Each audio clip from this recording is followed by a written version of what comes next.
So now let's go back to historical data. Remember I was telling you that I wanted to come back to Netflix and show you, because I know sometimes you look at it and you say, okay, well, this stock only moved like $4 or $5, like the last month, or, is it really worth me holding it on? What you want to do is, you want to be that person who knows how to use these numbers to your benefit. You want to be that person who says, okay, this has a beta, this one here has an average volume, this one has this type of news, this one here, what's coming out.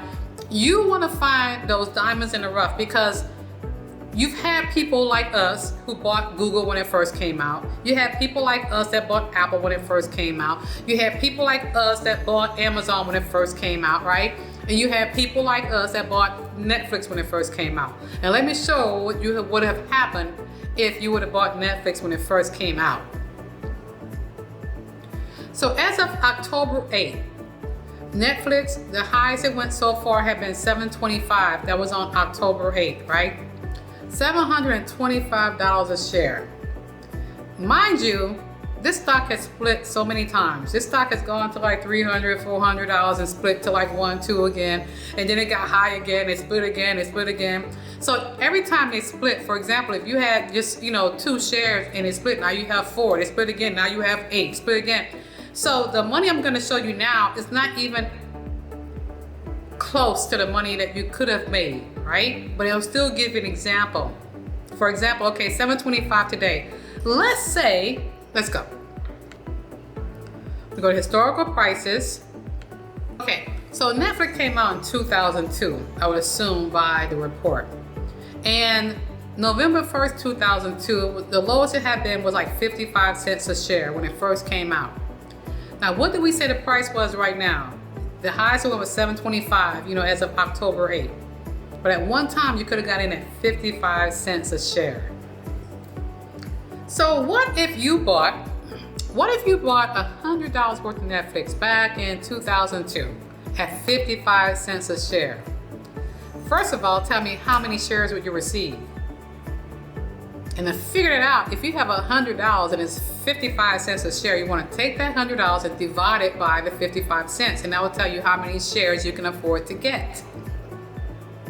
So 100 divided by the 55 cents, which means that you would got 181 shares. So for $100, you would have had 181 shares of Netflix back in 2002. Now, you weren't greedy. You had this on the side. This is for your future. So you wasn't planning on selling it anytime soon. But now you're kind of like thinking about it, right? That was 2002. Now it's 2024. You're like, let me see. Let me see where it is right now. I have 181 shares. Now, you've been there since then. You have more than that because you've already seen several stock splits. But we're going to go ahead and just be, let's say 181 shares. Now, again, how much would those shares be worth today if you held it all that time?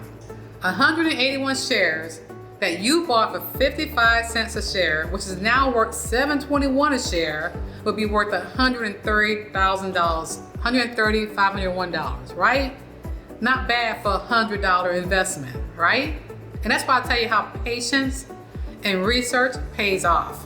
Because what you're gonna do, once you're finished with this, you're gonna go and you're gonna try and see if you can find some diamonds in the rough. Things that are like cheap, things that are like really inexpensive that you really feel has promise.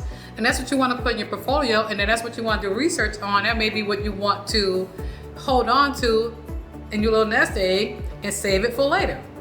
And then cash it out when it's like this. Now that's just one example. You did $100, but suppose you did a $500. Suppose you're a big baller. You say, I got $500. I'm gonna go ahead and buy me $500 worth of shares, right? So say you bought $500 worth of shares at 55 cents a share in 2002 and decided today, you know what? I think I'll go ahead and take a European vacation. I'm gonna go on an African safari. I don't have no time to get back here. What would you have? Now, if you had purchased $500 worth at 55 cents a share, that's 500 divided by 55 cents, right? You would have 909 shares. You didn't cash them out. You held on to them. You're like, you know what? I don't need the money right now, but player, when I do need this money or when I do want this money, it's going to be good. I'm going to hold on to it. So you held on to them until today. Now you're like, I'm going to cash them out. That's right. That $500 investment you made back in 2002, because you bought it when it first came out, is now worth $655,000, right?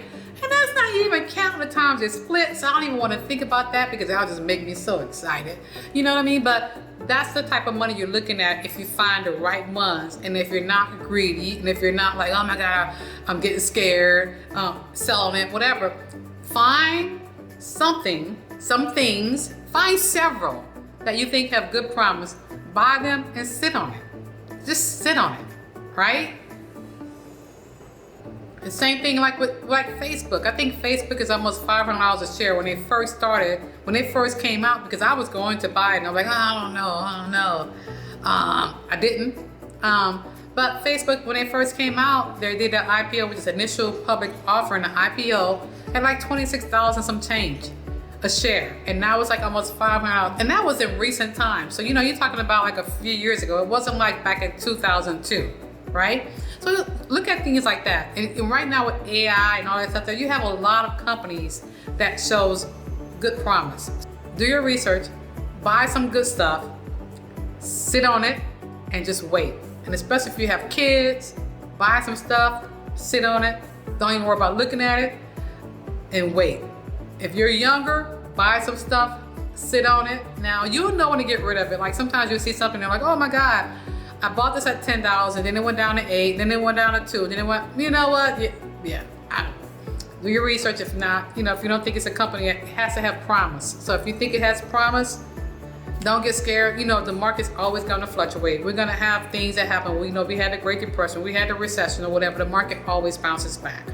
So that's it. Hope you enjoyed this. Hope you can find some really good shares, and then we'll talk later on to find out where you're at. All right? Bye-bye.